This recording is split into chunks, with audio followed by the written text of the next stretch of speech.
Hi all, ಎಲ್ಲರಿಗೂ ನಮಸ್ಕಾರ. Welcome back to my channel Sans Lifestyle. ಇವತ್ತಿನ ವಿಡಿಯೋಲಿ ಇಡ್ಲಿಗೆ, ದೋಸೆಗೆ, ಅನ್ನಕ್ಕೆ ರುಚಿಯಾದ ಈರುಳ್ಳಿ ಚಟ್ನಿನ ಹೇಗೆ ಮಾಡೋದು ಅಂತ ತಿಳಿಸ್ಕೊಟ್ಟಿದ್ದೀನಿ. ಗೈಸ್, ನಾನು ಈರುಳ್ಳಿ ಚಟ್ನಿನ ಬಿಸಿ ಬಿಸಿ ಅನ್ನದ ಜೊತೆ ಸರ್ವ್ ಮಾಡ್ಕೊಂಡಿದ್ದೆ. ತುಂಬಾ ಚೆನ್ನಾಗಿತ್ತು ಅಂತ ಹೇಳ್ಬೋದು. ನೀವು ಒಮ್ಮೆ ಟ್ರೈ ಮಾಡಿ ನೋಡಿ.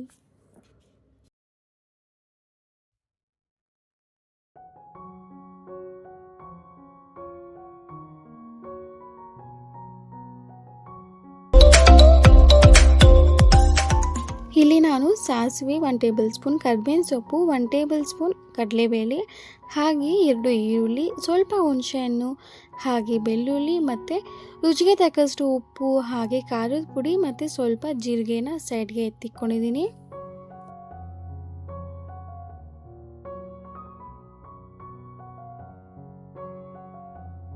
ಇಲ್ಲಿ ನಾನು ಮಿಕ್ಸಿ ಜಾರ್ಗೆ ಸ್ವಲ್ಪ ಬೆಳ್ಳುಳ್ಳಿ, ಹಾಗೆ ಹುಣಸೆಹಣ್ಣು, ಹಾಗೆ 1 ಟೇಬಲ್ ಸ್ಪೂನ್ ಜೀರಿಗೆ, ರುಚಿಗೆ ತಕ್ಕಷ್ಟು ಉಪ್ಪು, ಹಾಗೆ ಖಾರದ ಪುಡಿ ಸೇರಿಸ್ಕೊಳ್ಳಿ.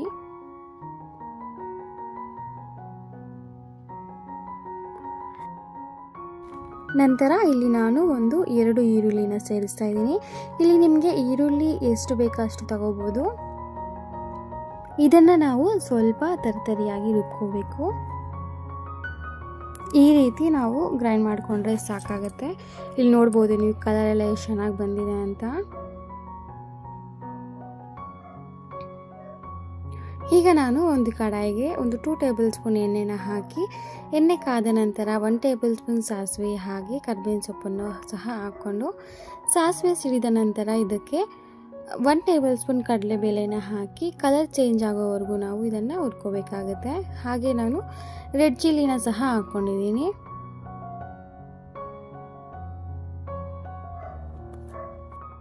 ನಾವು ರುಬ್ಬಿದಂತಹ ಈರುಳ್ಳಿ ಪೇಸ್ಟ್ನ ಸಹ ಸೇರಿಸಿದ್ದೀನಿ.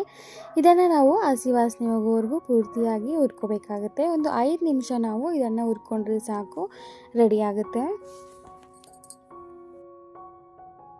ಅಷ್ಟೇ ಗಾಯ್ಸ್, ಬಿಸಿ ಬಿಸಿ ಅನ್ನಕ್ಕಂತೂ ಸೂಪರಾಗಿರುವಂತಹ ಚಟ್ನಿ ರೆಡಿ ಅಂತಲೇ ಹೇಳ್ಬೋದು. ಬರೀ ಅನ್ನಕ್ಕೆ ಅಲ್ಲ, ಚಪಾತಿಗೆ, ರೊಟ್ಟಿಗೆ, ದೋಸೆಗೆ ಎಲ್ಲದಕ್ಕೂ ಒಳ್ಳೆ ಕಾಂಬಿನೇಷನ್ ಆಗಿರುತ್ತೆ. ಲಾಸ್ಟಲ್ಲಿ ನಾನು ಕೊತ್ತಂಬರಿ ಸೊಪ್ಪನ್ನ ಹಾಕ್ಕೊಂಡು ಇದನ್ನು ಸರ್ವ್ ಮಾಡ್ಕೋತಾ ಇದ್ದೀನಿ. ತುಂಬಾ ಚೆನ್ನಾಗಿತ್ತು, ಒಮ್ಮೆ ಟ್ರೈ ಮಾಡಿ ಅಂತ ಹೇಳ್ತಾ, ಈ ವಿಡಿಯೋ ನಿಮಗೆ ಸ್ವಲ್ಪನಾದರೂ ಇಷ್ಟ ಆಗಿದ್ದರೆ, ಸ್ವಲ್ಪನಾದರೂ ಯೂಸ್ಫುಲ್ ಅನಿಸಿದರೆ ಪ್ಲೀಸ್ ಒಂದು ಲೈಕ್ ಕೊಟ್ಟು ಸಪೋರ್ಟ್ ಮಾಡಿ, ಹಾಗೆ ಸಬ್ಸ್ಕ್ರೈಬ್ ಮಾಡ್ಕೊಳ್ಳಿ ಅಂತ ಹೇಳ್ತಾ ಮುಂದಿನ ವಿಡಿಯೋಲಿ ಸಿಗೋಣ. Thank you so much for watching the full video guys, with lots of love. Bye bye.